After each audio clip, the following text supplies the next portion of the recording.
Tuhan melakukan, menggenapkan apa yang diwahyukannya kepada saudara dan saya. Yang diperlukan adalah percaya. Kalau saudara mau bersama Tuhan Yesus, tidak ada yang tidak bisa.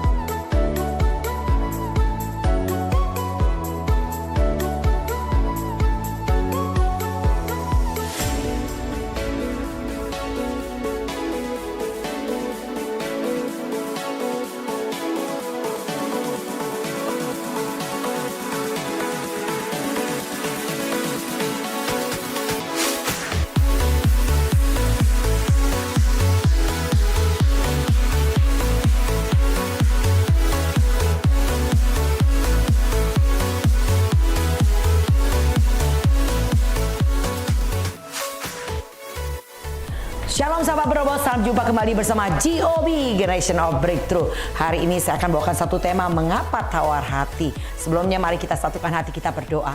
Haleluya, hentinya kami naikkan syukur untuk kembali kesempatan kami menerima kebenaran firman Tuhan. Mari Allah Roh Kudus sendiri mewahyukan hikmat pengertian buat kami mengerti isi hati Tuhan melalui tema pada saat ini. Berbicaralah Tuhan, kami siap mendengarkan dalam nama Tuhan Yesus. Haleluya, amin.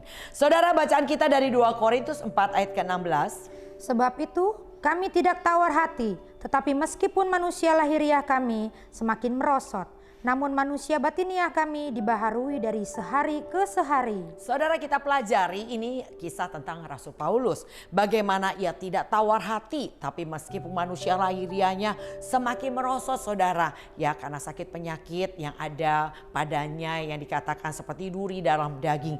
Tetapi ia berkata bahwa tetapi manusia batiniahnya makin dibaharui dari sehari ke sehari.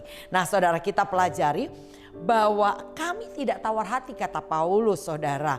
Nah kita pelajari arti tawar hati menurut Kamus Besar Bahasa Indonesia. Artinya seorang yang tawar hati itu artinya penakut, pengecut, bernyali kecil, bimbang, cemas, gelisah dan lain-lain.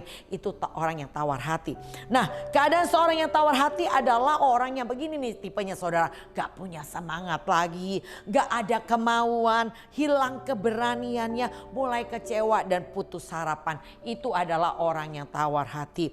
Nah sikap tawar hati adalah sikap yang apatis, yaitu tidak ada motivasi dan antusiasme, bahkan dapat mencapai ke taraf selanjutnya yaitu frustasi. Kenapa? Karena kecewa akibat terhalang dalam pencapaian tujuannya. Ini biasanya yang terjadi bagi orang-orang yang punya sikap tawar hati, yaitu saudara gak bisa memotivasi dirinya, lemas, gak punya semangat, gak punya gairah ya saudara. Nah ini harus hati-hati kalau ada seperti demikian di antara saudara, para sahabat penerobos. Sikap inilah yang ditaruhkan oleh iblis kepada orang percaya agar kita manusia gak punya semangat dan mengurangi hubungan dengan Tuhan, akhirnya menjauh dan menghilang ya saudara. Menjadi tawar hati itu adalah pilihan. Mengapa seorang tawar hati? Nah biasanya orang tawar hati itu penyebabnya adalah ketika keinginannya tidak dicapai. Dan juga ketika masalah-masalah yang ada di hadapannya, di dalam kehidupannya. Lalu sakit penyakitnya tak kunjung sembuh, seringkali membuat orang akhirnya tawar hati. Dan bisnis yang tidak berjalan lancar serta kemalangan yang terjadi. Ini seringkali membuat orang tawar hati. Dan ini adalah strategi tipu muslihat iblis di akhir zaman. Membuat saudara tawar hati, gak punya semangat saudara. Nah ini perlu kita ingat bahwa kita tidak dapat memilih apa yang akan terjadi dengan kehidupan kita di depan kita ini. Kita gak bisa pilih, kita gak tahu. Itu adalah milik kepunyaan Tuhan. Tetapi kita dapat memilih respon atau sikap kita terhadap segala situasi kehidupan yang ada di depan saudara. Amin, saudara ngerti maksudnya ya, bahwa kita nggak dapat memilih apa yang akan terjadi di depan kita, tapi kita dapat memilih respon atau sikap apa yang kita ambil ketika kita menghadapi situasi-situasi dalam kehidupan kita. Amsal 24 ayat 10 dikatakan demikian. Jika engkau tawar hati pada masa kesesakan, kecillah kekuatanmu. Orang yang tawar hati gak punya kekuatan, kecil kekuatannya. Jadi saudara, orang yang tawar hati kalau mengalami kesesakan pasti dia akan jatuh. Pasti dia nggak bisa bangkit saudara. Makanya kita tolak sikap tawar hati ini ya saudara ya. Jangan ambil sikap menjadi orang yang tawar hati. Nah kita belajar dari sikap Paulus. Dikatakan ia nggak tawar hati. Walaupun manusia jasmaninya semakin lemah. Tapi dikatakan manusia batiniahnya semakin dibarui hari lepas hari. Jadi Paulus mengambil keputusan untuk tidak tawar hati ya saudara ya. Walaupun kalau saudara baca 2 Korintus 11 tuh ya di ayat 23 sampai di ayat 28 itu bicara apa yang dialami Paulus. Ia mengalami bahaya. Ia didera, ia dilempar batu, ia dianiaya. Wow, pokoknya mengerikan banget yang dialami Paulus dalam memelihara jemaat Tuhan. Tapi Paulus gak tawar hati walaupun begitu banyak penderitaan, kesusahan, kesulitan yang dialami dalam memelihara jemaat Tuhan. Bagaimana dengan saudara? Wah, seringkali ya belum sampai seperti Paulus. Ini belum sampai masalah memelihara jemaat Tuhan. Cuman masalah pribadi. Diomongin, gak dianggap, gak dihargai, ditipu ya. Dirugikan, difitnah, dimaki. Seringkali membuat kita jadi tawar hati. Jangan demikian ya saudara ya. Paulus tidak tawar hati walaupun ia mengalami penderitaan yang luar biasa dalam memelihara jemaat Allah. Kita kalau nggak bisa menangkan masalah diri saudara sendiri, bagaimana saudara bisa memenangkan jiwa-jiwa? Saudara hidup di dalam panggilan Tuhan. Tuhan punya tujuan. Untuk apa? Pergi jadikan seluruh bangsa muridku. Dan ini adalah tugas panggilan Tuhan kepada saudara dan saya. Jadi gak melulu mementingkan diri sendiri, kepentingan sendiri, berpikir dengan bersandar dengan pikiran sendiri. Bukan itu lagi saudara. Kalau hari ini saudara masih ada di titik itu, saudara sudah dianggap ketinggalan selagi masih ada kesempatan. Sangkakala belum berbunyi, tapi saudara sudah gak dianggap, sudah diabaikan. Kenapa saudara penyebabnya? Penyebabnya adalah kalau saudara baca Mazmur 81 ayat 12 dan 13. Tetapi umatku tidak mendengarkan suaraku dan Israel tidak suka kepadaku. Sebab itu aku membiarkan mereka dalam kedegilan hatinya. Biarlah mereka berjalan mengikuti rencananya sendiri. Jadi penyebabnya adalah karena mereka dikatakan gak mau mendengar suara Tuhan dan tidak suka kepada Tuhan. Saya percaya kalau saudara suka kepada Tuhan tentunya saudara mau datang kepada Tuhan. Mau mendengar suaranya dan mau datang kepada Tuhan. Tetapi ada banyak umat Tuhan tidak melakukan demikian. Mereka nggak mau mendengar suara Tuhan. Dipanggil dalam undangan, yaitu panggilan surgawi. Dalam bentuk mungkin flyer-flyer yang ada di WA saudara, undangan. Ayo datang doa pagi, ayo datang persekutuan doa, ayo datang pemuritan. Ada webinar, ada seminar. Nah itu adalah panggilan surgawi saudara. Paulus berlari-lari menuju panggilan surgawi. Bagaimana dengan saudara? Ketika ada undangan demikian, apakah saudara berlari menuju panggilan surgawi? Nah itu adalah keputusan di tangan saudara. Nah Paulus lakukan demikian saudara. Ia suka dengar Tuhan. Ia suka dengar suara Tuhan. Maka ia selalu ada di bait Allah. Bukan hanya ia mengajar, tapi ia juga belajar. Ia juga mendengar saudara. Dan ia suka kepada Tuhan. Dia lakukan apa yang menjadi perintah Tuhan. Tetapi banyak umat Tuhan dikatakan tidak suka kepadaku. Tidak mau mendengar suaraku. Maka aku membiarkan engkau menurut kedegilan hatinya. Wah saudara kalau dibiarin ngeri banget ya. Udah gak ada lagi yang ngingetin saudara. Gak ada lagi yang ngajakin saudara. Udah lagi gak ada undangan lagi buat saudara. Ini namanya orang-orang yang dibiarkan Tuhan. Mengerikan saudara. Berarti keluar dari payung perlindungannya Tuhan. Kalau dibiarkan, wah ada binatang buas menerkam, dibiarin saudara. Karena apa? Gak mau dengar dan gak mau suka kepada Tuhan. Nah saudara kita pelajari hal demikian. Bagaimana cara Paulus walaupun menghadapi begitu banyak kesulitan tapi tidak tawar hati, kita pelajari. Ternyata Roma 8 ayat 18 ini kunci yang dilakukan oleh Paulus. Sebab aku yakin bahwa penderitaan zaman sekarang ini tidak dapat dibandingkan dengan kemuliaan yang akan dinyatakan kepada kita. Paulus yakin, percaya akan janji Tuhan. Dia yakin bahwa penderitaan yang dialami zaman itu, di mana ia dilempar batu, dianiaya, difitnah, dan segala macam kesulitan dan bahaya yang dialami oleh Paulus. Itu kenapa dia tidak tawar hati, karena dia yakin bahwa yang akan diterima nanti jauh lebih besar nilainya. Gak bisa dibandingkan dengan penderitaan yang dialami olehnya, saudara. Dan hendaklah kita belajar berpikir demikian sehingga hari ini kau sangat amat berjuang. Itu yang Paulus lakukan. Kalau nanti saudara baca 1 Korintus 15 ayat 9 dan 10, Paulus berkata begini, aku tidak layak disebut rasul karena aku adalah orang yang paling hina di antara semua rasul. Tetapi karena kasih karunia, ia boleh ada sebagaimana ia ada hari ini. Dan ia tidak menyia-nyiakan kasih karunia itu, tapi ia bekerja lebih keras dari yang lain. Nah, inilah yang Tuhan mau saudara saya lakukan, bekerjalah lebih keras dari yang lain. Yang lain tidak mau lakukan, lakukanlah buat saudara. Nah, ini yang Paulus lakukan sehingga ia tidak tawar hati karena ia yakin akan janji Allah bahwa kemuliaan yang akan dialami nilai jauh lebih besar dari harga yang dia bayar hari ini. Toh memang demikian saudara. Bukan kita yang bekerja, tapi Roh Kudus sebagai penolong yang memampukan kita untuk melakukan ini dan itu. Saya merasakan di dalam pelayanan ternyata gak berat loh saudara. Walaupun setiap hari nyampaikan firman Tuhan ternyata nggak berat. Kenapa? Karena bukan usaha saya. Bukan karena saya hafal semua isi firman. Enggak. Tapi Roh Kudus yang melakukannya. Roh Kudus yang memampukan saya berkata-kata. Saya cuma modal mau. Berikutnya Tuhan yang turut bekerja. Saya terlalu percaya kalau Tuhan mempercayakan sebuah pelayanan, Tuhan tidak akan mempermalukan saudara, tapi Tuhan akan memperlengkapi saudara. Itu yang saya rasakan terutama untuk program yang Tuhan percayakan kami di sini. Hampir 3 tahun kami ada di dalam generasi penerobos ini. Saya boleh melihat, bukan saya, sama sekali bukan saya. Tapi Roh Kudus yang mampukan saya berkata-kata. Nah saudara, jadi tidak berat asal saudara mau. Tuhan akan memperlengkapi saudara, Tuhan akan mewahyukan hikmat, Tuhan akan menuntun saudara. Sehingga saudara tahu bahwa melayani Tuhan juga bukan kekuatan kita, kekuatan Tuhan. Seperti yang Paulus katakan, bukan aku, tapi kasih karunia itulah yang memampukan ia melakukan demikian.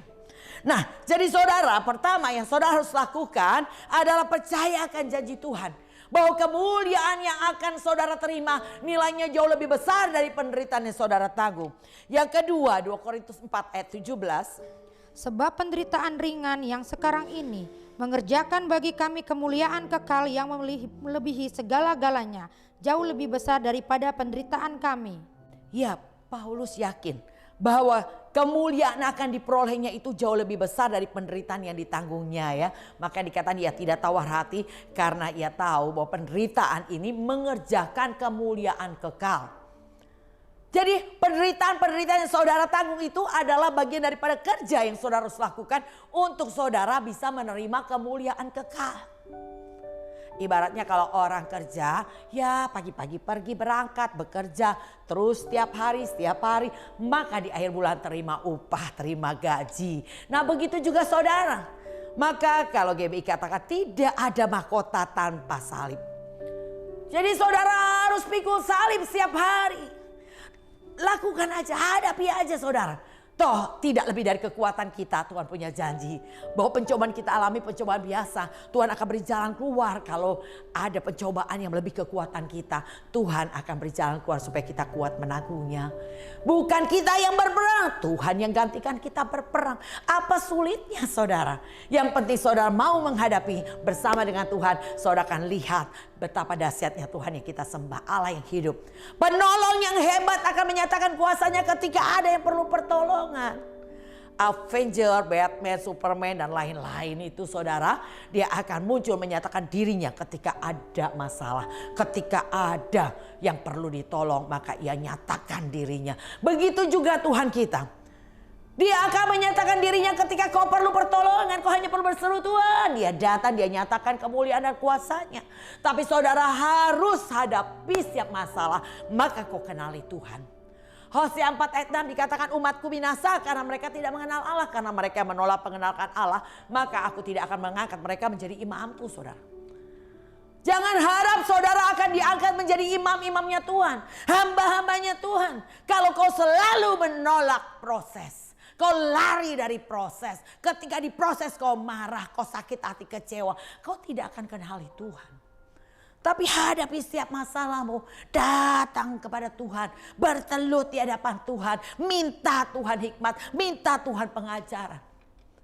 Bagi engkau yang berdoa, percayalah, setiap kejadian kau alami Tuhan izinkan untuk tujuan tertentu, yaitu mengajar, membuat kita mengenali jalan Tuhan. Yang ketiga, kita pelajari bahwa sikap Paulus dalam menghadapi banyak kesulitan tapi tidak tawar hati, karena ia dikatakan dalam 2 Korintus 4 ayat 18, sebab kami tidak memperhatikan yang kelihatan, melainkan yang tak kelihatan. Karena yang kelihatan adalah sementara, sedangkan yang tak kelihatan adalah kekal. Paulus tidak memperhatikan yang kelihatan. Dia nggak perhatikan apa yang di depannya, tapi dia katakan di sini, melainkan yang tidak kelihatan, yaitu janji Tuhan, itu yang menjadi fokus dan perhatian daripada Paulus.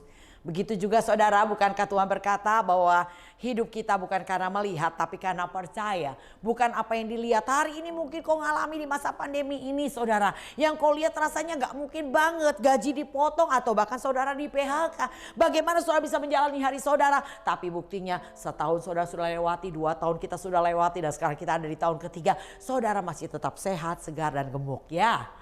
Itulah pemeliharaan Tuhan. Ada cara-cara Tuhan melindungi, menyertai setiap anak-anaknya yang berdoa.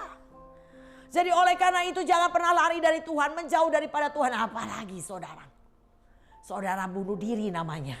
Di masa yang sukar saudara menjauh dari Tuhan, siap saudara apa? Hancur. Dan saudara akan mengalami ketidakpastian dalam hidup saudara. Hari ini yang diperlukan kau adalah bertahan.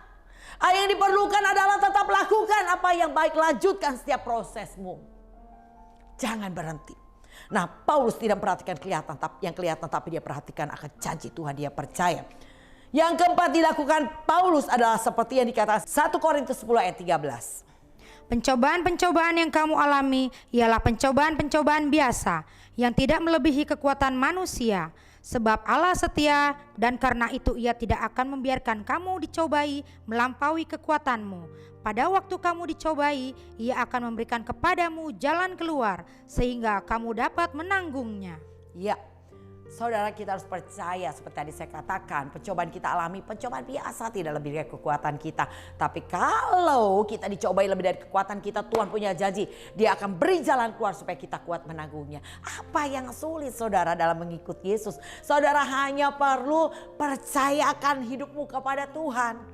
Jangan cuma nyanyi, kita suka nyanyi suka-sukamu Tuhan. Kita bilang gitu ya, suka-sukamu Tuhan. Ya seperti itu kita katakan, suka-suka Tuhan mau proses kita seperti apa. Tapi lagi diproses ngamuk-ngamuk, diproses marah-marah, diproses kecewa, diproses sakit hati, diproses mengundurkan diri. Wah saudara, kayaknya apa yang dikatakan beda dengan apa yang dilakukan nih ya. Gak boleh begitu ya saudara. Kita harus punya integritas. Apa yang dikatakan itu harus, itu juga yang kita lakukan. Nah ini yang Paulus lakukan, dia percaya bahwa dia gak perlu takut dengan pencobaan yang dihadapi. Ada Tuhan kok yang akan berjalan keluar. Akan ada Tuhan yang memberi kekuatan kepadanya. Hidupnya yakin dan percaya kepada Tuhan.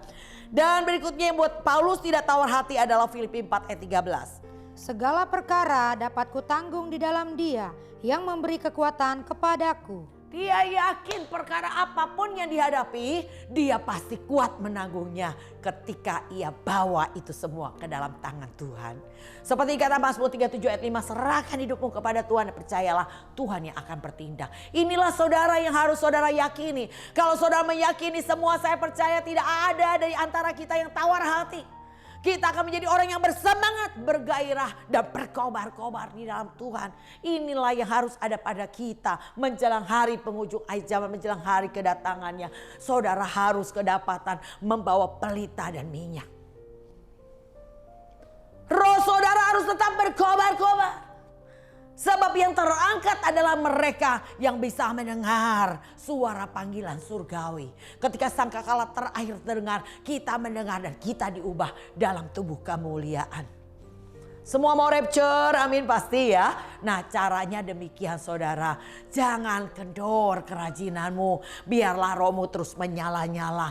Pelihara kestabilan spiritmu.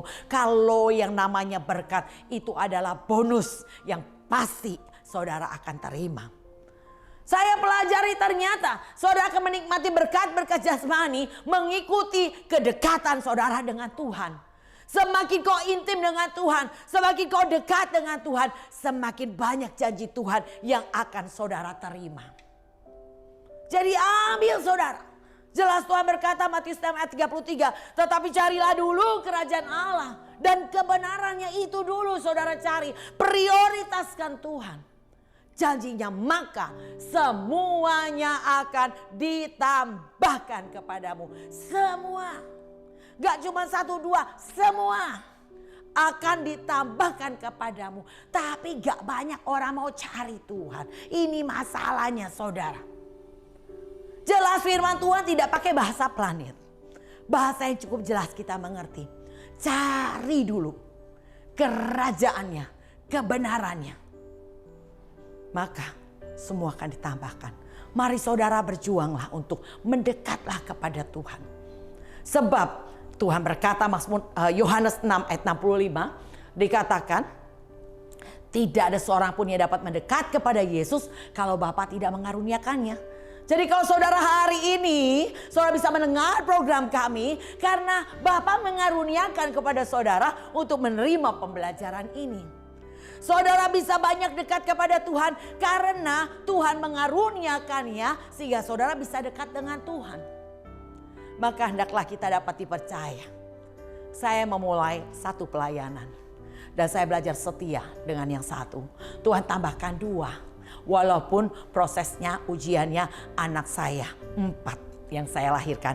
Kembali setelah saya menerima panggilan Tuhan untuk melayani dia sepenuh waktu. Tapi tidak membuat saya mengurangi. Saya belajar prioritaskan Tuhan. Apa yang sudah saya mulai dengan Tuhan, saya tidak mau mengakhirinya karena alasan apapun. Dan ketika saya melakukannya, puji Tuhan, hari ini kita bisa ada sebagaimana saya ada hari ini dengan generation of breakthrough, generasi penerobos. Karena saya melatih diri untuk menjadi penerobos dan ini semua karena kemurahan Tuhan. Nah saudara, kita pelajari tadi bagaimana Paulus walaupun menghadapi begitu banyak kesulitan tapi ia tidak tawar hati. Mari saudara pelajari dari apa yang dilakukan Paulus. Saya percaya tidak akan ada tawar hati di hati saudara. Nah kita pelajari bagaimana dampak dari keputusan Paulus untuk tidak tawar hati adalah dikatakan dalam Roma 8 ayat 37. Tetapi dalam semuanya itu kita lebih daripada orang-orang yang menang oleh Dia yang telah mengasihi kita. Kita akan keluar lebih dari pemenang dalam segala perkara. Amin. Itu yang dikatakan oleh Paulus ya. Dikatakan keluar daripada sebagai orang-orang yang lebih daripada pemenang. Ya seperti apa yang dikatakan lagu ini. Ku kan berdiri di tengah badai. Ya akan tetap berdiri bertahan di tengah badai masalah apapun saudara. Dalam menghadapi, kalau dikatakan di ayat 35 dari ayat 8 ayat Roma 8 ayat 35, walaupun menghadapi penindasan, kesesakan, bahaya, maut, kelaparan, ketelanjangan, pedang sekalipun, tidak membuat kita menyerah, tidak membuat kita berhenti, tidak membuat kita mundur, tapi kita tetap bertahan. Ya. Tetap berdoa, itu kuncinya yang membuat kita tidak jatuh dalam pencobaan saudara. Jangan berhenti berdoa. Ketika kau berdoa Tuhan akan artinya Tuhan akan benerin kita. Tuhan akan ngajar, Tuhan akan bimbing, Tuhan akan lurusin lagi jalan kita yang mulai bengkok. Yang penting saudara tetap di dalam Tuhan. Nah ini yang Tuhan mau ya saudara ya. Nah dampak dari keputusan Paulus demikian. Dia keluar lebih daripada orang yang menang. Dan bahkan di 2 Timotius 4 ayat 7 sampai 8 dikatakan demikian. Aku telah mengakhiri pertandingan yang baik. Aku telah mencapai garis akhir. Dan aku telah memelihara iman. Sekarang telah tersedia bagiku mahkota kebenaran. Yang akan dikaruniakan kepadaku oleh Tuhan. Hakim yang adil pada harinya. Tetapi bukan hanya kepadaku. Melainkan juga kepada semua orang yang merindukan kedatangannya. Ya, Paulus katakan tadi, aku telah mengakhiri pertandingan yang baik. Saudara, biarlah hendaknya kita juga demikian pada hari nanti saudara. Tuhan panggil saudara atau kita diubah dalam tubuh kemuliaan, engkau didapati sudah melakukan pertandingan dengan baik. Dan bahkan dikatakan di sini, aku telah mencapai garis akhir dan aku telah memelihara iman. Halo saudara, biarlah saudara tetap memelihara iman saudara. Sehingga pada saat Tuhan dipanggil, engkau sedang mempertahankan iman saudara. Bahkan kita harus di posisi yang dikatakan Tuhan. Berbahagialah hamba yang didapati Tuhannya sedang melakukan tugasnya. Sedang melakukan tugasnya. Saudara harus didapati Tuhan sedang melakukan tugas yang Tuhan percayakan. Oleh karena itu jangan ada yang berhenti, jangan ada yang menyerah, jangan ada yang mengundurkan diri. Dari apa yang Tuhan percayakan hari ini hanya perlu kau lanjutkan, selesaikan sampai tuntas. Sehingga kau boleh berkata, telah tersedia mahkota kebenaran. Seperti yang Paulus percaya dan yakini, itu yang akan diterima. Demikianlah juga hendaknya yang kita yakini dan kita imani. Lanjutkan saudara, jangan ada yang mundur, jangan ada yang menyerah. Kalau kau mulai mengurangi kekuatan Tuhan. Waduh, saya kalau udah ngelihat orang-orang yang seperti ini nih, yang tadinya rajin mulai kurang rajin, yang tadinya semangat mulai kurang semangat. Aduh, saya bilang cilaka. Sebentar lagi pasti terjadi sesuatu. Benar saudara, mulai error. Mulai salah respon, lalu mulai melipir. Saudara tahu melipir? Yang kalau ketika online biasanya buka kamera, mulai tutup kamera. Kalau onsite biasanya ngumpul bersama-sama, mulai langsung pulang. Biasanya makan sama-sama, ini enggak.